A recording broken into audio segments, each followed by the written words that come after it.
예, 반갑습니다. 오랜만에 뵙습니다. 오늘 이렇게 기자회견을 잡았더니 우선 날짜에 대해서 많은 해석이 있으시더라고요. 오늘 기자회견 잡으니까 1392년 8월 13일 조선 건국에 맞춰서 한다는 보도부터 오늘의 운세를 봤냐는 등의 문의가 많이 들어왔습니다. 사실 그만큼 이 섬은 때로는 우리만의 이야기에 취해가지고 일반적인 대한민국 국민들이 하는 생각을 뛰어넘는 그런 생각들에만 몰두하는 경향이 있는 것 아닌가, 그런 생각을 합니다. 제가 8월 7일에 페이스북에 오늘 기자회견 할 것이라고 예고했을 때 그 시점을 보시면 알겠지만은 저는 MBC 8시 저녁 뉴스를 보고 날씨 기상 예보를 본 다음에 8시 55분에 제가 공지를 했습니다. 저녁 뉴스를 봤더니 산사태와 저지대 침수가 우려된다라는 보도가 있었고, 그 집중호우가 끝난 뒤에 기자회견을 하는 것이 그래도 국민에 대한 도리일 것이다, 이렇게 생각해서 날짜를 정했던 것입니다. 그렇기 때문에 그 부분에 대해 가지고 여러 오해는 없었으면 하는 그런 생각입니다.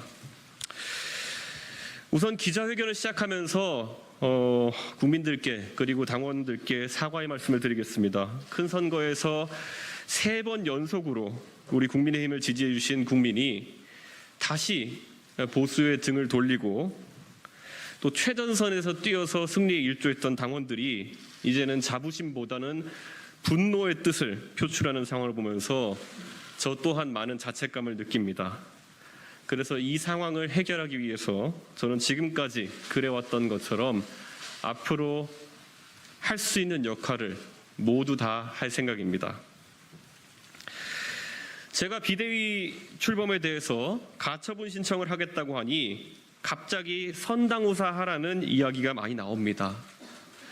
이 선당후사라는 을씨년스러운 표현은 사자성어라도 되는 양 정치권에서 금과 옥조처럼 받아들여지지만, 사실 소설 삼국지 연의에서 쓰였던 삼성간호보다도 훨씬 더 근본이 없는 용어입니다. 뉴스 검색을 해봐도 2004년도에 정동영 씨가 제일 먼저 쓴 기록이 있을 뿐 그전에는 사용되지도 않던 그런 용어입니다. 조금 다르지만 그래도 유래가 있는 용어인 선당정치라는 용어는 공교롭게도 김정은이 휴전선 이북에서 지금 사용하는 신조입니다. 선당후사라는 말이 정확히 무엇을 뜻하는 것인지는 모르겠으나 아마 개인의 생각을 억누르고 당의 안위와 안녕만을 생각하라는 이야기일 것 같습니다. 이렇게 말하고 보니 북한에서 쓰이는 그 용어와 무엇이 다른지는 잘 모르겠습니다. 우리 당의 지지층은 이제 크게 둘로 나뉩니다. 태극기를 보면 바로 왼쪽 가슴에 손이 올라가는 국가 중심의 고전적 가치를 중시하는 당원과 지지자들이 있다면, 그에 못지않게 개인의 자유와 정의, 인권의 가치를 최우선으로 삼는 당원과 지지자들도 있습니다. 시대에 맞게 지지자도 변화하고 당원도 변하는 것입니다. 그에 걸맞게 당도 변화해야 된다고 저는 생각합니다. 저는 사람에 충성하지 않는 국민의힘을 넘어서 이제 조직에 충성하는 국민의힘도 불태워버려야 된다고 생각합니다. 오로지 자유와 인권의 가치와 미래에 충실한 국민의힘이 되어야 된다고 생각합니다. 보수정당이 지금까지 가지고 왔던 민족주의적이고 전체주의적이고 계획경제를 승상하는 파시스트적인 세계관을 버려야 할 때가 왔다고 이야기하고 싶습니다. 대한민국은 지금까지 많은 우상과 타부를 깨면서 이 자리에 왔습니다. 고작 100여 년 전쯤에 왕을 모시던 나라가 이제 선출된 왕을 모시는 것이 아니라 진정한 민주주의를 향해 나아가기까지는 많은 탈피가 필요합니다. 이번에 우리가 벗어던져야 할 허물은 보수 진영 내에 근본 없는 일방주의입니다. 우리는 87년 민주화 체제가 30년이 넘었으니 이제 새로운 체제가 필요하다는 이야기를 종종 해왔습니다. 산업화와 민주화를 이뤄낸 뒤에 우리가 추구해야 될 길은 결국 다원성입니다. 개인의 자유와 창의가 보장되는 세상은 다원성을 근거로 하고 그것은 개인주의와 인권을 소중하게 여기는 것에서 시작된다고 생각합니다. 2007년에 대한민국은 국기에 대한 맹세문을 바꿨습니다. 조국과 민족을 위해 무조건 몸과 마음을 바쳐 충성을 한다는 섬뜩한 전체주의적 사고를 입으로 계속 읊게 하는 것이 부적절했기 때문에 자유롭고 정의로운 대한민국에 충성한다는 문구로 바꿨습니다. 그만큼 국가는 자유롭고 정의로워야 국민의 충성을 받을 수 있다는 쌍무적인 관계로 바꿔나가려는 노력이 시작된 것입니다. 당이라고 다르면 안 됩니다. 북한의 선당 정치와 다르다면은 당은 민주적으로 운영되어야 하고 자유롭게 발언하고 활동할 수 있는 공간이어야 당원과 국민들의 지지를 받을 수 있습니다. 지난 7월 7일 윤리위 징계 이후 저는 별다른 이야기를 하지 않았습니다. 어차피 정치적으로 진행되고 원칙 없이 정해진 징계 수위라는 것은 재심을 청구한다 해도 당대표 축출의 목표가 선명한 그들의 뜻을 돌려 세울 수는 없었을 것이고 그것은 어차피 아직도 더디게 진행되고 있는 경찰 수사의 결과에 따라 다투면 되기 때문입니다. 하지만 이번에 가처분 신청을 하면서 저는 고민을 길게 하지 않았습니다.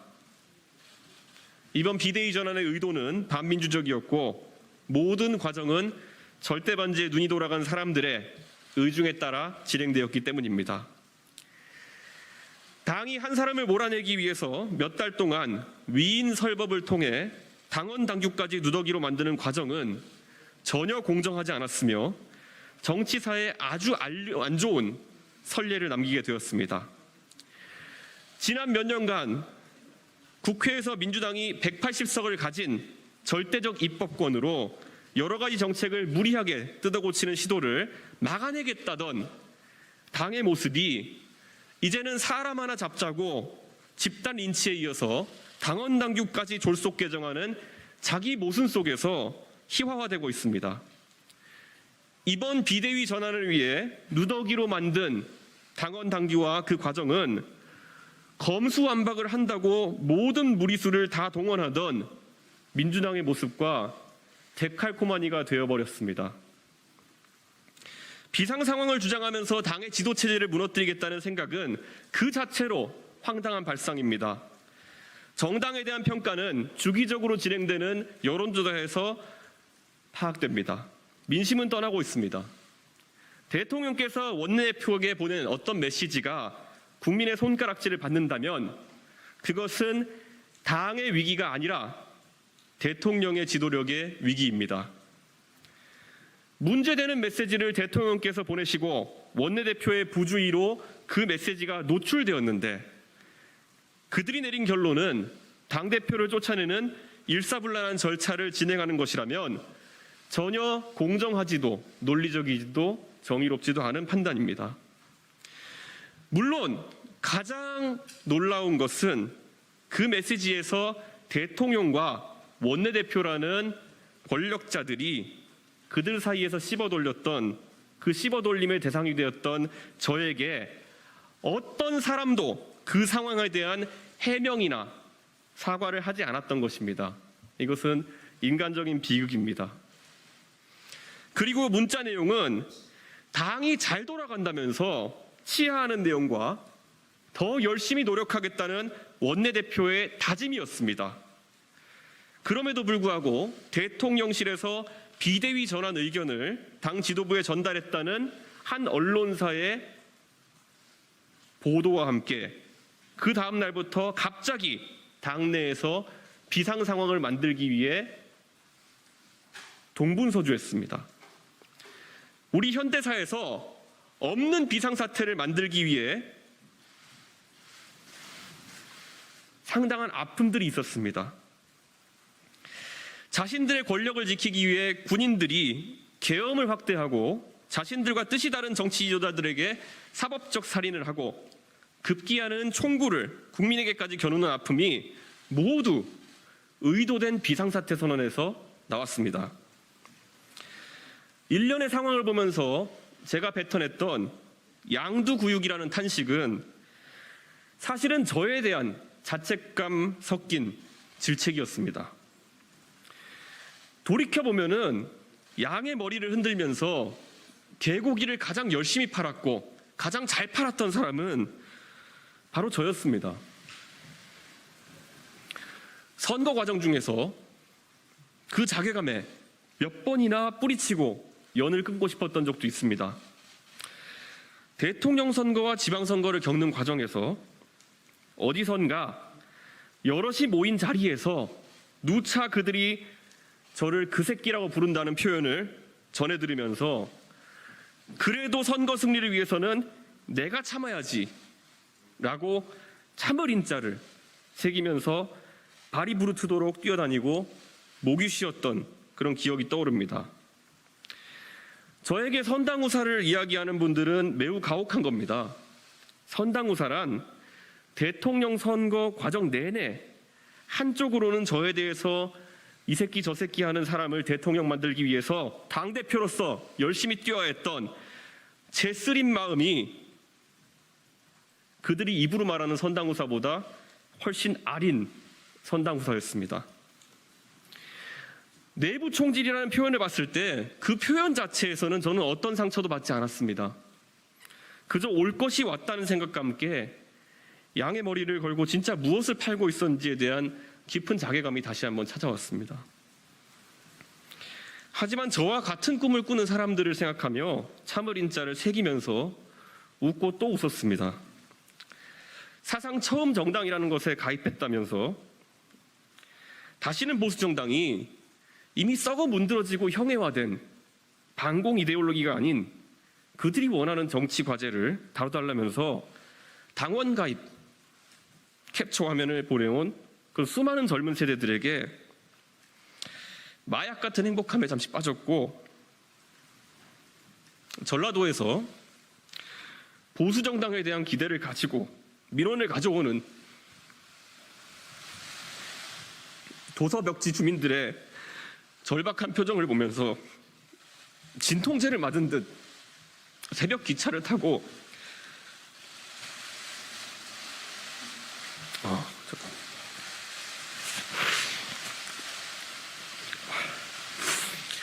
심야 고속버스를 탔습니다.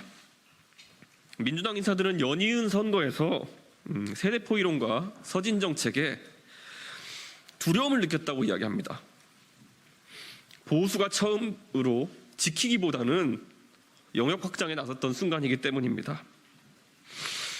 젊은 세대가 좋아하는 담론을 테이블로 끌어냈고 북한 이야기와 5.18은 폭동이라는 이야기를 술안주처럼 즐기던 일부 강성당원들을 잠재우며 증거도 없고 허무맹랑한 부정선거론과 같은 음모론을 손절매했기 때문에 보수가 달라졌다는 인상을 심어줬던 것입니다. 정치는 대안의 경쟁입니다. 제가 내세웠던 방향성에 비해서 더 나은 대안이 있다면 그것을 따라야 됩니다. 그런데 자유한국당 시절의 모습은 지금 우리 국민의힘의 대안이 될 수 없습니다. 빠루와 삭발, 반공과 종교적 근본주의가 우리 국민의힘이 대안이 돼서는 안 됩니다. 증세 없는 복지는 허구라는 말 속에 틀린 것이 하나 없었음에도 배신이라는 단어로 낙인을 찍고 집단 린치를 했던 새누리당의 모습 또한 지금의 현실에 대한 대안이 되어서는 안 됩니다. 지난 2년 우리가 선거에 연달아 이길 수 있었던 것은 미래를 담는 대안을 만들어냈기 때문입니다. 최근에 대통령실에서 어떤 수석비서관이 부정선거 음모론을 줄기차게 주장했던 유튜브 채널에 출연해서 국정에 대한 여러 가지 이야기들을 하는 것을 보았습니다. 그리고 대통령실에서는 그에 대해서 적극적으로 우리 하는 일을 알리는 것인데 마다할 필요가 없다는 취지로 설명했습니다. 더 비극적인 것은 이런 것에 대해서 어느 누구도 당에서 지적하지 않았다는 것입니다. 당이 자존심을 되찾고 대통령실이 음모론자들과 교류하면서 국정을 운영하는 것에 대해서 한마디도 지적하지 못한다면 이 당은 죽어가고 있는 것이고 죽은 당의 총선에 표를 줄 국민은 없습니다. 공정, 젠더, 차별, 약자 담론, 정의, 사회적 갈등과 철학의 충돌 같은 중요한 미래 과제들을 하나도 다루지 못하는 정치권이 젊은 세대의 어떤 참여를 이끌어내겠습니까?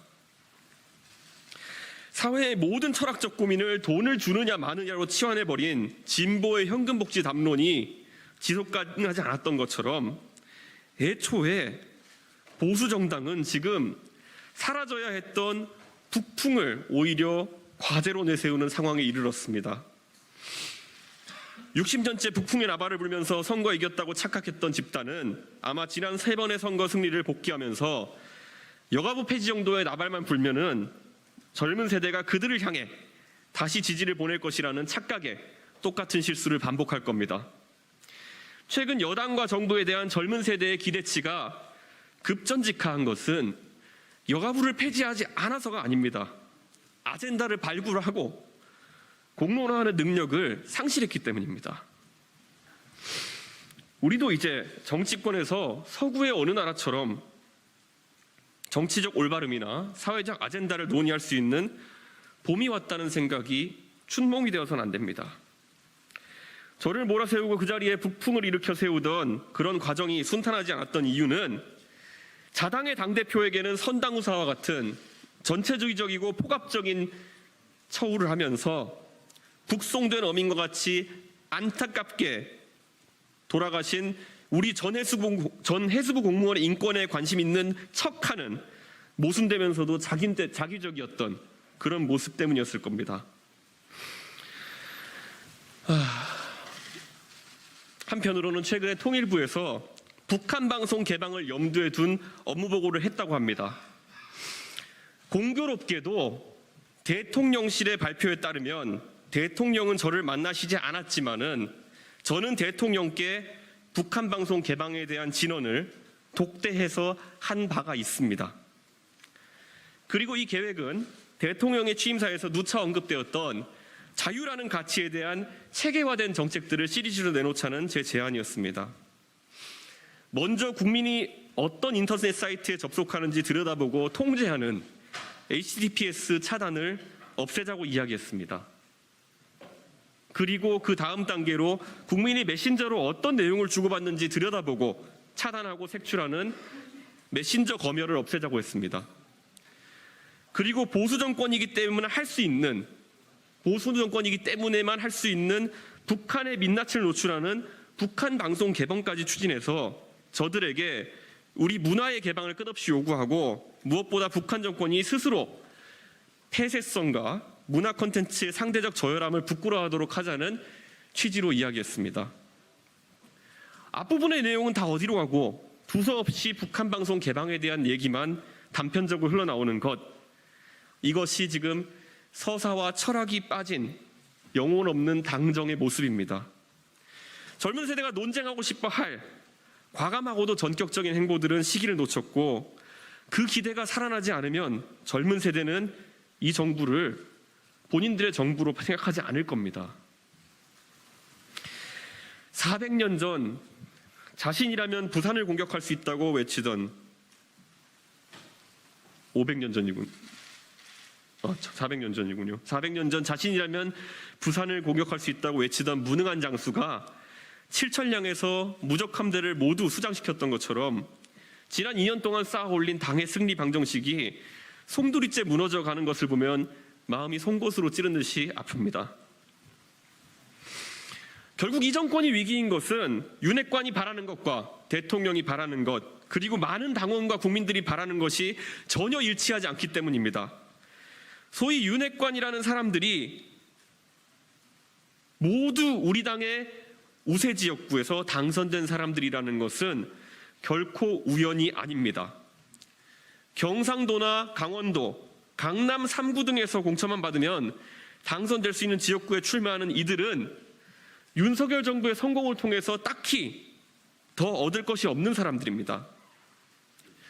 그렇기 때문에 이 문제를 해결하는 것은 윤핵관들과 윤핵관 호소인들이 그들의 조그만 장원에서 벗어나 좀 더 진취적인 것에 도전하는 모습을 솔선수범해서 보이는 것입니다. 윤석열 정부의 성공이라는 표현을 앵무새같이 읊는 윤핵관 여러분이 조금 더 큰 정치적 승부수를 걸기를 기대합니다. 이준석을 몰아내는 것에 정치적 노력을 기울이기보다는 권성동, 이철규, 장제원과 같은 윤핵관들, 그리고 정진석, 김정재, 박수영 등의 윤핵관 호소인들은 윤석열 정부가 총선 승리를 하는데 일조하기 위해서 모두 서울 강북 지역 또는 수도권 열세 지역 출마를 선언하십시오. 여러분이 그 용기를 내지 못한다면은 여러분은 절대 오세훈과 붙겠다고 결심했던 정세균, 황교안과 맞붙을 결단을 했던 이낙연을 넘어설 수 없습니다. 여러분은 그저 호가호위하는 윤핵관으로 남게 될 것입니다. 윤핵관들이 꿈꾸는 세상은 우리 당이 선거에서 이기고 국정 동력을 얻어서 미래 세대가 바라는 가치를 실현하는 그런 방향이 아닙니다. 그저 본인들이 우세 지역구에 다시 공천받는 세상을 이상향으로 그리는 것 같습니다. 그런데 국가의 미래에는 그것보다 조금 더 중요한 목표들이 있습니다. 그것을 실현하기 위해서 노력을 지속해야 합니다. 호가호위한다고 지목받는 윤핵관과 그 호소인들이 각자의 장언을 버리고 열세 지역구에 출마할 것을 선언한다면 어쩌면 저는 윤핵관과 같은 방향을 향해 손을 잡고 뛸 수 있을지도 모릅니다. 수도권에 성난 민심을 느끼면서 같은 고민을 하게 된다면은 같은 꿈을 꾸게 될 것이고 같은 지향점이 있다면 동지가 될 수도 있을 것입니다. 하지만 국민 모두가 알고 계시는 것처럼 윤핵관과 그 호소인들은 그런 선택을 할 리가 만무한 사람들입니다. 그렇기 때문에 저는 그들과 끝까지 싸울 것이고 그들이 가장 두려워하는 방식으로 가려고 합니다. 다음 주부터 더 많은 당원이 활동할 수 있는 공간을 공개하려고 합니다. 지방선거가 끝나고 당에서 프로그래머를 고용해서 추진하려고 하던 온라인상의 당원 소통 공간, 제가 직접 키보드를 잡고 프로그래머로 뛰어서 만들어내겠습니다. 그리고 지난 한 달여간 전국을 돌면서 저녁으로는 당원을 만나고 나머지 시간에는 당의 개혁과 혁신을 위한 방안을 담아내기 위해 써내려가던 당의 혁신 방향에 대한 책도 이제 탈고를 앞두고 있습니다. 저는 제가 할 수 있는 위치에서 모든 노력을 경주할 것이고 가처분 신청의 결과는 저는 법원이 절차적 민주주의와 그리고 본질적인 민주주의를 지켜내기 위한 결단을 해줄 것이라고 믿고 기대하겠습니다. 가처분 신청의 결과가 어떻게 나오더라도 당의 혼란이 가중될 것이라고 말하는 분들에게 되묻고 마치겠습니다. 그걸 알면 어쩌자고 이런 큰일을 벌이고 후폭풍이 없을 거라고 생각했습니까? 익명으로 지르는 문화에 익숙해져서 사고는 내가 쳐도 책임은 내가 지지 않는다는 그 생각으로 저지른 일입니까? 아니면 사퇴하고 다시 표결에 참여하는 후안모치한 모습을 보여도 2년이 지나면은 선거 때 국민들이 잊을 것이라고 생각하는 오만함입니까? 저는 이번에 노출된 당의 민낯, 적어도 그 민낯에는 그분들의 부끄러움이 함께 했으면 좋겠다고 생각합니다.